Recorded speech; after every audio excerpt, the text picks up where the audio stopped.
As a matter of fact, now that I see those steps, I very much do. This is where we shot the John video at, which was also originally my house. It's still my house. This was the first house on Quarles. The first house.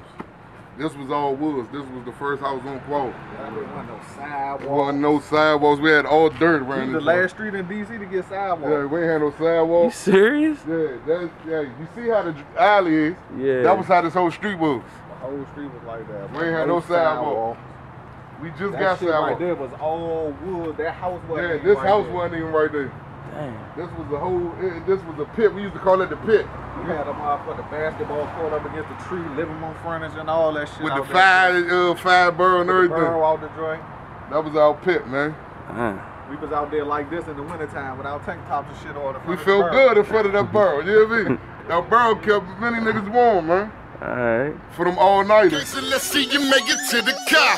I'm serving your team just like you toasting at the bar. Hoping that loud pack, I can smell it from afar. Red bottoms and black diamonds, the big fella's a star. I'm addicted to fast cash, women's and large motors. Moving at work, dodging the pin like bad bowlers. South Beach, top back, bitch, I'm showing off. Hitting 600, pumping 600, bitch, I'm going on. Well, you know, state your name, where you from. Big fella, man. Northeast big fella, man. You know, 49th and Quarles, born and raised. Alright. You know?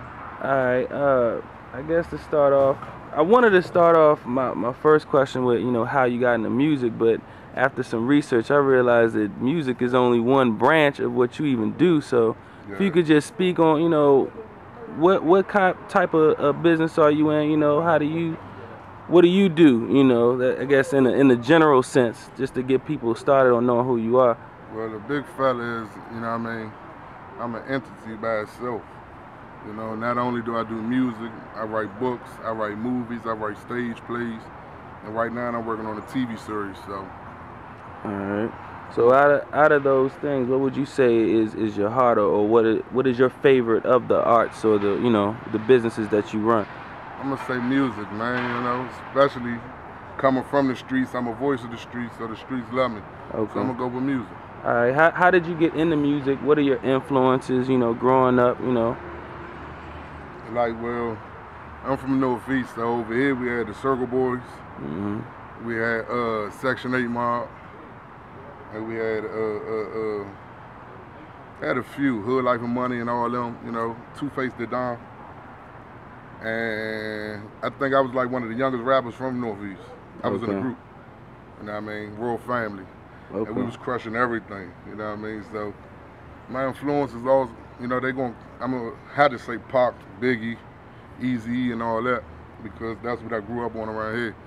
Like everything that was standing for something, we rebels around here. So I just say like the early rap, the real stories, the DMXs, the Yuck Mouths, the Trick Daddies, the No Limits. That's the big fella, you know? Alright. You know, you was just telling me how your brother was riding around playing one of your earliest works. I don't know if you could speak on the, you know, when did you really get started, you know? My big brother, he walked to the back, man, but actually, here you go, right here. He come on the camera for 2 seconds, man. Like, when I first recorded my first track, he was in the booth with me, like coaching, you know what I mean? Man, he was shy, man. Hey, he was shy. Oh, it wasn't no care. I was 14. You know what I mean? I was 14 years old, man. My first track, my man was in the booth with me. You know, I was the youngest nigga in the group. You know what I mean? I was the shy one, the young cool one, and he like, man, fuck it, man. You gonna spit this shit, so. My man came in the booth. We got that. Well, it took like 2 hours for a 16-bar verse. I ain't gonna lie to you. It took about 2 hours. That was my first time rapping on the track in the studio. Fucked up a lot of people money on that studio session time. You know, keep it 100. Hey, but that compilation, that joint's still a classic to yeah, this day. That's still a classic. 49 compilation. That's a classic, man. Get that early big fella before you big fella. Man. Cop that 48, 49 compilation. Alright, okay. Alright, so, you know, what a lot of folks want to know is, you know, how did your entity tie in with, you know, the board administration, and where, you know, what's your role in that? You know, is it still your own business partner with that, or how, you know, what is the issue as far as your connection with the board? I mean, the board is an outstanding team, you know what I mean? And one thing I can say about the board is an all-star case. Like, I tell a lot of people, they like, man, how'd you get with the board? How I get this to the board? Like, the board come look for you. You know what I mean? You can't go looking for the board. The board come and look for you. So it was a blessing, you know what I mean? Like, I was already familiar with a lot of people that was involved with the board, and vice versa. They knew who I was. And like, the role that I played with the board is a pretty big role, you know what I mean? I feel that Young Jeezy and Rick Ross and that lane. You know what I mean? You got Black Cobain, you got Wale, you got Tierra Thomas, Miss Sasha.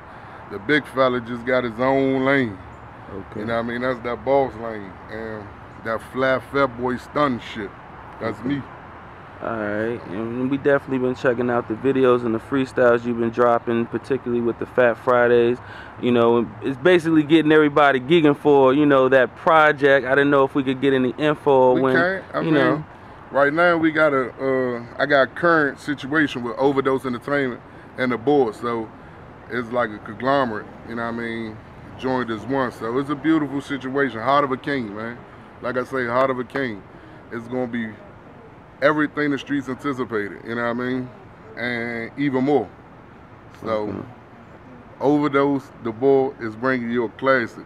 I mean, my first single, Rockabye Baby, you know what I mean, I had Big Piece of Chicken, that did a nice number. I got my stomach out. There's some flash shit on there, man. That's one thing I'm gonna say. Some flash shit on there, man. All right, and just to get more in general with the music, for those who've never heard of your music or whatever, how would you best describe it to them? I mean, I like stories. So anybody that's fond of a good, serious, straight to heart story, then you'll love the big fella. And then I love the ladies. You know what I mean? So I direct mine to the streets and to the women. Okay. That's it. That's all. Like, that's what I aim for. I rep for the flat fat dudes, the bosses of the streets, and then I also got that side that the ladies love, you know what I mean? Okay. I do it for the women, man. Alright, bit of a, oh, go ahead, my bad. Alright, yeah, like a two-part question kind of. First, you know, how did growing up in DC, particularly Northeast, influence you, you know, as a person, and as far as your music, your writing and all that? And what would you say to an up-and-coming MC from this city, or up-and-coming writer, whoever, you know, that's trying to get out of this city and be successful? I mean, one thing I can say, you see where I'm from, you know what I mean? So you can tell how I influenced. You see where I was raised, you know what I mean? Street dude. Strictly with my family, you know what I mean? That's all I do. Everything is family orientated, so you gotta stay humble. So anybody, just stay humble. That's the most important thing. Stay humble, and when you're hungry, that's when you should do the most songs, because you'll never get that point again in life.